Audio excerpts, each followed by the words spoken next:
Now, emergency services in Nigeria's commercial capital, Lagos, say 6 people were killed on Thursday when a train ploughed into a bus. The accident, which happened in the PWD area of the city, also left dozens seriously injured. Relatives who lost loved ones have been speaking about their loss. We've recorded 102 passengers that were involved, or casualties that were involved in that bus collision with the train. And out of those 102, unfortunately, we have reported 6 fatalities. 2 fatalities happened at the site of the accident, and 4 more fatalities were recorded here at Lasuf at the early hours of the morning yesterday. My mom's name is Mrs. Victoria Adeyeye Dada. So she was coming from Ikotu yesterday. She's coming here. She's working here in Lasut. She's a social worker here.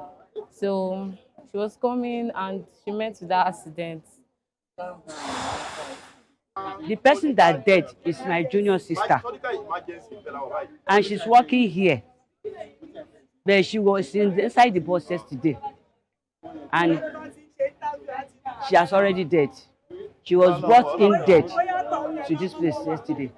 At the moment, we have discharged 19 passengers from Lasuf, but I am also aware that at the other hospitals where we referred patients to who are moderate to mild injuries.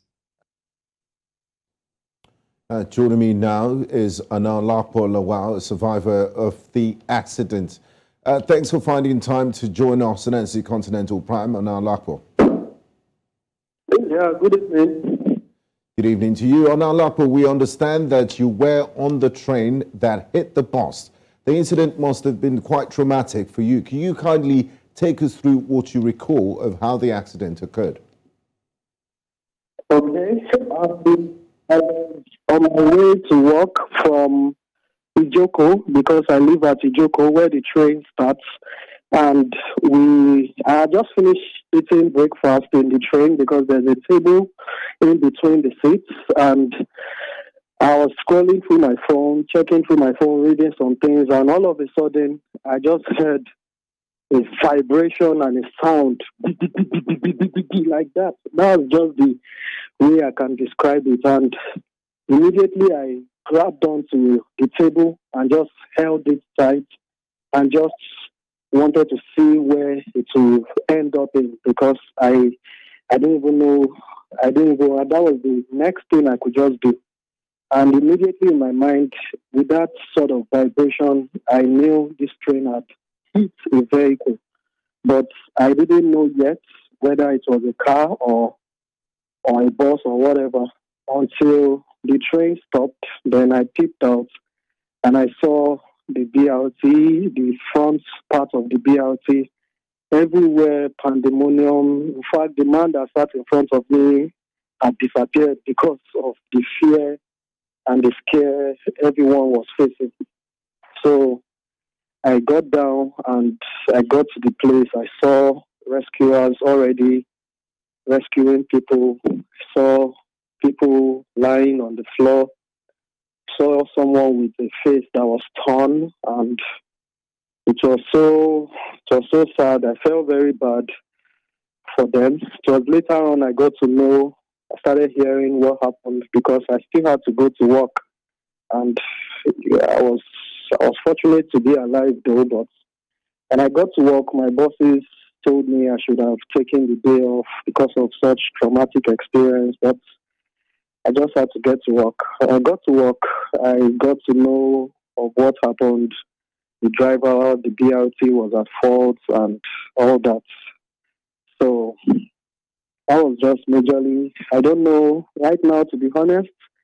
I'm just there.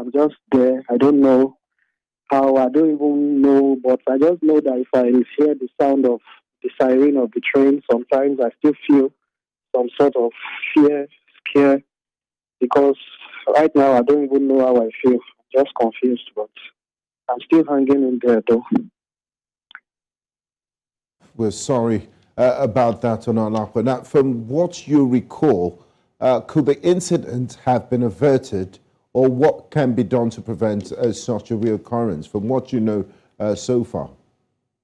Yes, from what I know and I heard so far, if going by what I heard so far is true, the BRT was definitely at fault because it's very difficult for a train to be at fault. A train is on its own track, and I'm sure the BRT must have actually heard the train making sounds, horning, and the vibration, everything, but I really don't know. I guess it just has to do with the way Lagosians drive.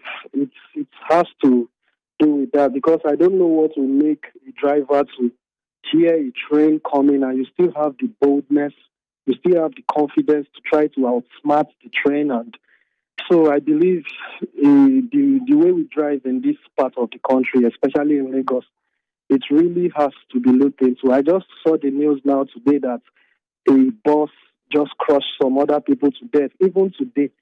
And even while I was going to work via the train today, I still saw that same track. I still saw some cars.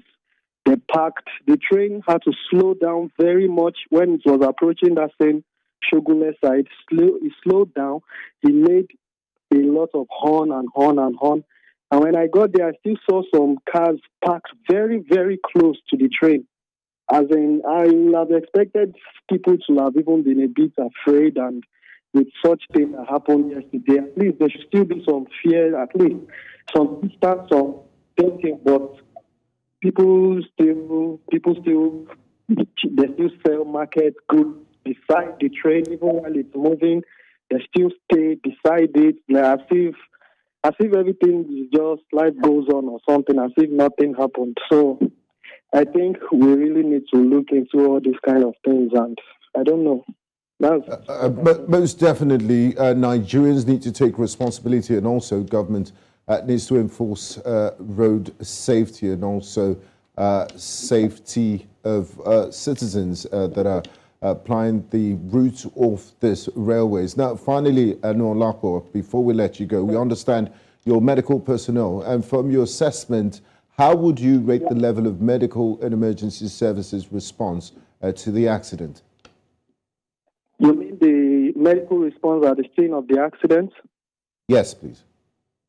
The medical response at that scene, the little people could actually do, because actually I myself was still in a state of shock and I had my laptop bag on me.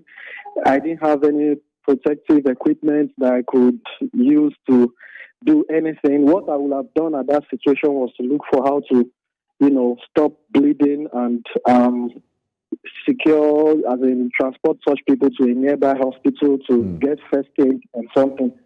But the medical response at that point that I could assess, I think people did their best.